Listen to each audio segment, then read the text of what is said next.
नमस्कार दोस्तों, मैं रविंद्र रावत आप सभी का स्वागत करता हूं हमारे ग्रह विवेचना के इस एपिसोड में। और आज हम चर्चा करेंगे बृहस्पति जब कुंडली के छठे घर में होते हैं तो उनका क्या प्रभाव होता है। छठा घर केतु और बुध का घर होता है। बुध यहाँ पर बृहस्पति के शत्रु हैं और केतु उनका चेला है।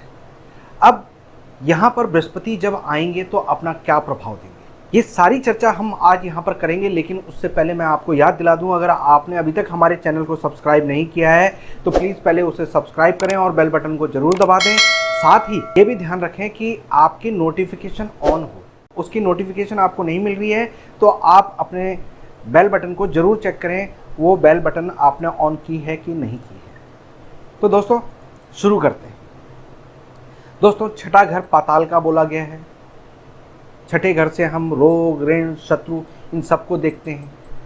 अब जब इस घर में बृहस्पति जो प्राणवायु है, जो हवा है, जो ऑक्सीजन है, वो जब पाताल में चली जाएगी तो उसका क्या प्रभाव होगा, ये आपको समझना बहुत जरूरी है। दोस्तों यहाँ पर बृहस्पति अब एक तरफ नेगेटिव है और दूसरी तरफ पॉजिटिव है। पॉजिटिव इसलिए है कि वो अपने चेले के घर में आए, नेगेटिव इसलिए है कि वो अपने दुश्मन के घर में आए हैं। बुध के घर में आने के कारण बृहस्पति की चीज़ें खराब हो जाएंगी, यानी बुध की चीज़ों का इफेक्ट भी नेगेटिव आएगा और बृहस्पति की चीज़ों का नेगेटिव आएगा। यानी जो रुपए पैसे के हालात हैं, जो रुपए पैसा हम कहेंगे, उसको अब बुध के साथ जोड़ें तो ये कहेंगे कि हिसाब किताब खराब हो जाएगा। यानी जिसके छठे घर में बृहस्पति होते हैं उन लोगों का हिसाब किताब हमेशा गड़बड़ हो जाता है। वो लोग कितनी भी कोशिश कर लेते हैं, उनका पैसे का जो लेन देन है वो बिगड़ ही जाता है। ऐसे लोगों को लोन नहीं लेने चाहिए। अगर वो लोन ले लेते हैं तो उनके लोन चलते रहते हैं, परमात्मा उनको देता रहता है, लेकिन उनका वो लोन उतरता नहीं है। इसलिए इनको ये सोच के चलना चाहिए कि हमें लोन नहीं लेना चाहिए। दोस्तों छठे घर में बृहस्पति होते हैं तो ऐसे इंसान को बृहस्पति को ज़्यादा से ज़्यादा मजबूत करना चाहिए। यानी ऐसा इंसान अगर अपने शरीर पर सोना धारण करेगा, जितना ज़्यादा धारण करेगा उसको लाभ मिलेगा। दूसरी तरफ केतु के पक्ष में देखें तो यहाँ पर गुरु अब चेले के घर में आ गया, तो चेले के घर में आने से चेले की वैल्यू बढ़ गई, लेकिन गुरु को अपना स्तर थोड़ा सा नीचे करना पड़ गया। यानी अब बृहस्पति के पास वो ज्ञान है, यानी टीचर ऐसा है जिसके पास वो क्षमता है कि वो कहीं का प्रोफेसर बन सकता है, वो कहीं पर बहुत अच्छा ज्ञान बांट सकता है।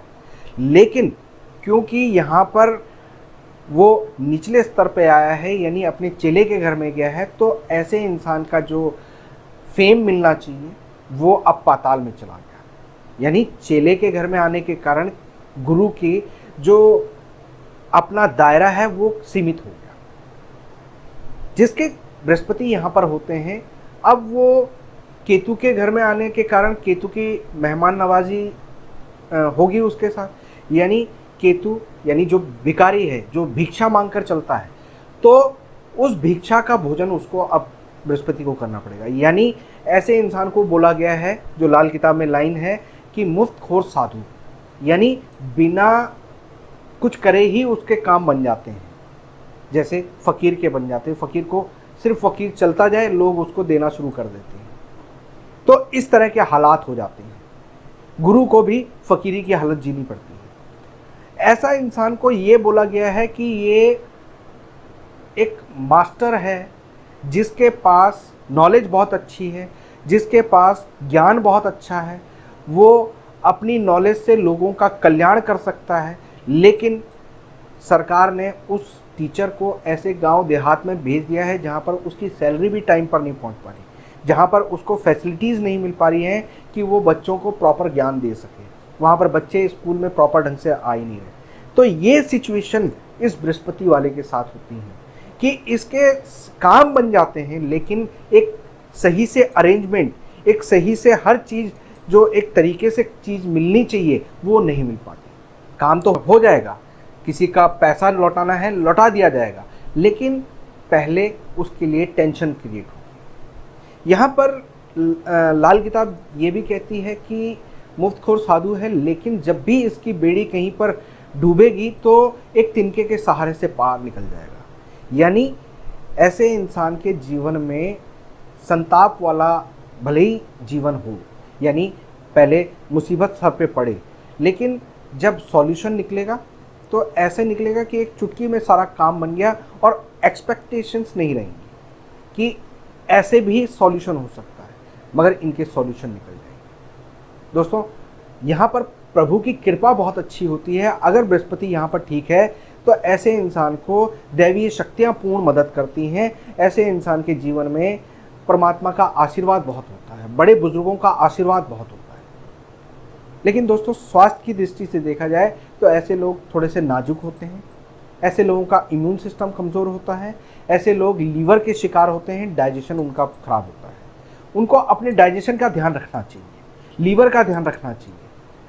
आप तामसिक भोजन ना करें। जितना भी गर्म खाना, गर्म मसाले या तामसिक भोजन आप करेंगे, उतना आपका बृहस्पति यहाँ पर कमज़ोर होगा। जब भी आपको प्रॉब्लम हो, उस समय बड़े बुजुर्गों का आशीर्वाद लेते रहें। आप बड़े बुजुर्गों के नाम से अपना काम चलाएं, आपके बृहस्पति देव यहाँ पर पॉजिटिव रिजल्ट्स देंगे। दोस्तों, ऐसे लोगों को हम ये कहते हैं किंग मेकर होते हैं। कमाना जानते हैं, पैसा खींचना जानते हैं, इनके पास वो गुण होता है कि इनके पीछे पैसा आता है, लेकिन पैसे का हिसाब किताब हमेशा ख़राब होता है। तो ऐसे लोग अपनी जेब में पैसा रखने के बजाय, अपने हाथों से पैसे का लेन देन करने के बजाय, किसी को नगद रुपए पैसा अपने हाथ से ना दें, किसी और के हाथ से दें, तो इनको लाभ मिलेगा। अपनी सेविंग्स अपने घर के किसी रिलायबल बंदे के पास रखें तो फ़ायदा मिलेगा, लेकिन नगद रुपए पैसा अपनी जेब में ना रखें। और परमात्मा का ये आशीर्वाद होता है कि ये थोड़े से पैसे में अपने घर से चलेंगे तो इनको रास्ते में पैसों की ज़रूरत ही नहीं पड़ेगी, और ये भरकर पैसा अपनी जेब में रख के ले जाएंगे तो सारे पैसे ख़त्म हो जाएंगे, हिसाब नहीं मिलेगा। कुछ आपने गलत उसका यूज़ नहीं किया, फिर भी हिसाब नहीं मिल पाएगा। तो ये छठे घर के बृहस्पति का योग होता है। इन लोगों को परमात्मा का आशीर्वाद होने के कारण इनको लोन मिल जाता है। इनके रुपए पैसे के कभी हालात रुकते नहीं हैं। रुपए पैसे के लिए कभी भी ऐसे इंसान को ज़्यादा टेंशन लेने की ज़रूरत नहीं पड़ती है, क्योंकि यहाँ से सेकंड हाउस पर इसका प्रभाव पड़ता है। सेकंड हाउस धन का है और इनका 10th हाउस पर दृष्टि पड़ती है। तो 10th हाउस जो होता है वो कर्म का होता है। कर्म के भाव में ज़्यादा अच्छे पॉजिटिव रिजल्ट्स नहीं मिलते हैं बृहस्पति के। 12वें घर में भी इसकी दृष्टि पड़ती है, और 12वां घर जो होता है खर्च का होता है, यानी ऐसा इंसान 2 रुपये की जगह 10 रुपये खर्च कर देता है। इसलिए इन लोगों को अपनी जेब में पैसा नहीं रखना चाहिए। तो दोस्तों, यहाँ पर अब बृहस्पति को अपने फेवर में लाने के लिए और क्या किया जा सकता है? एक तो माथे ज़बान नाभि पर केसर का तिलक लगाएं। अपने बड़े बुजुर्गों के जो रीति रिवाज हैं उनको फॉलो करते रहें। घर में जब मौका मिले आप परिवार के साथ भगवान विष्णु का कोई हवन करवाएं, तो उससे आपको फ़ायदा मिलता है। आपको हमेशा ध्यान रखना चाहिए कि जब भी आर्थिक स्थिति कमज़ोर हो रही हो तो चने की दाल धर्म स्थान पर देते रहें, आपको धन का लाभ मिलता रहेगा। आपको मुर्गों को या जो बड़े पक्षी हैं जिसको बृहस्पति और बुध का रूप कहा गया है, जैसे मुर्गे आज के समय पर मेन माने गए हैं, मुर्गों को आप दाना खिलाते हैं तो उससे आपको लाभ मिलता है, और मकई के दाने खिलाएं तो उससे आपको काफ़ी लाभ मिलेगा। दोस्तों, गले में सोने की चेन धारण करें, शरीर पर सोना धारण करें, और जब मौका मिले अपने कुल पुरोहित को आप भेंट स्वरूप कुछ ना कुछ दान देते रहें। पीली चीज़ों का दान करें तो आपके बृहस्पति बहुत पॉजिटिव होते हैं। जब भी आपका गुरु का कोई त्यौहार आता है, गुरु पूर्णिमा आती है, तो उस समय पर अपने गुरु के पैरों को छूकर आशीर्वाद लेकर उनको कुछ ना कुछ अर्पित करें, और आप सेव वहाँ पर अर्पित करते हैं तो आपको विशेष रूप से लाभ मिलता है। तो दोस्तों, ये मैंने छठे घर के बृहस्पति के बारे में अच्छे बुरे फल बताए। उम्मीद करता हूँ कि आपको बृहस्पति छठे घर के बारे में जो भी डाउट्स रहे होंगे वो क्लियर होंगे। किसी भी तरह का और कोई डाउट रह गया है या कोई आपका सवाल है हमारे लायक, तो हमसे कमेंट बॉक्स में आप पूछ सकते हैं। वीडियो पसंद आई हो तो इसको लाइक और शेयर करें, अपने दोस्तों और परिवार वालों में बांटें, इसको शेयर करें। फिलहाल मैं अपनी वाणी को विराम देने की इजाज़त चाहूँगा। नमस्कार।